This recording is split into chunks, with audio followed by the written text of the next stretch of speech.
Hey, how's it going? I'm Beatnik, and welcome to the third stretch of our bucket list challenge, starting with getting some big air in the R35 Nissan GTR. This is an awesome car. If you like your Japanese makes, this is fantastic. You can't go past it. But the main thing is heading over to this area I found to be best. And then once you get here, you can sort of do this sort of L-shaped formation, which I found to be the best. You can just do some circle work and just do the same thing over and over, and you'll eventually hit that target of 20 jumps. Now you don't always have to hit them square on. Oof. So things like this one, you can take this at a bit of an angle so that you can set up for this one here a bit better. This one can be a trap. Ooh. You really have to hit it fast to make the jump over to the second one there.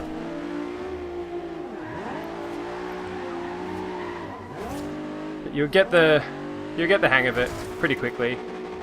You'll get a bit of a rhythm, and it doesn't take too long at all.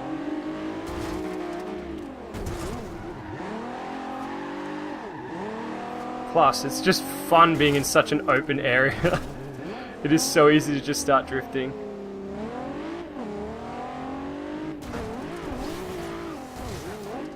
It does take a lot to sort of get that right. It's the two-sided jump. It's almost, I think it's worth taking that moment to stop, line up, and then take it on. It's very easy to muck up because the beginning of the jump is steeper than the end of the jump, so you're kind of jumping off that rather than the top. Because of that, you can sort of skip the top and end up hitting the top of the second jump to land on, rather than actually landing on it properly. But yeah, just keep that up, you'll get there eventually. It's much more fun to do than it is to watch, I'm guessing, just going in circles, but that is an awesome, fun little challenge. But, on to the next. Alright, bucket list number 8. Outrun the Sun in a Ferrari F40. Now, I'm not saying this is a bad car. It is an awesome car. But, in a game where you've got so many modern supercars, it just isn't quite the same anymore, I don't think. But, yeah, for this one, the main thing for this challenge is just getting those smooth driving lines. I don't think you have to focus too hard on taking everything super quickly and super perfectly. Watch for that switch there. That always seems to get me with the little turnout section over there. But yeah, as long as you keep an eye on the map, keep an eye on your cornering, and just not going too fast, so that you lose it around the corners and you'll be safe. Nothing too crazy, just keeping that happy medium between pushing it and playing safe. For the most part, it's just a nice drive along the coast. Now, there is one bit that caught me off guard, and the first instinct with the way that this game is played was to cut the corner coming up. You'll get a big straight, and then you'll have this massive corner with a easy enough to cut corner, but I don't think it's worth trying it.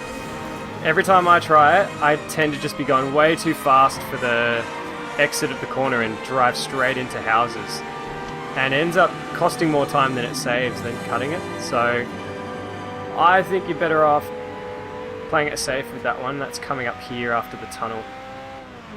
In 400 meters, turn left. That one that she told us about. So here, you're better off just braking hard. Turn left. And just taking it normally, because if you cut it, you go straight into those houses on the right back there. It just costs way too much time, or forces you to use up that reset, which I hate doing. It feels like cheating.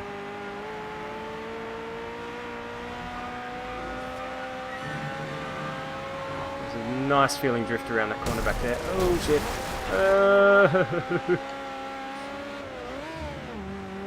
Going well. But yeah, we'll get there fine. So that's the way to take that one.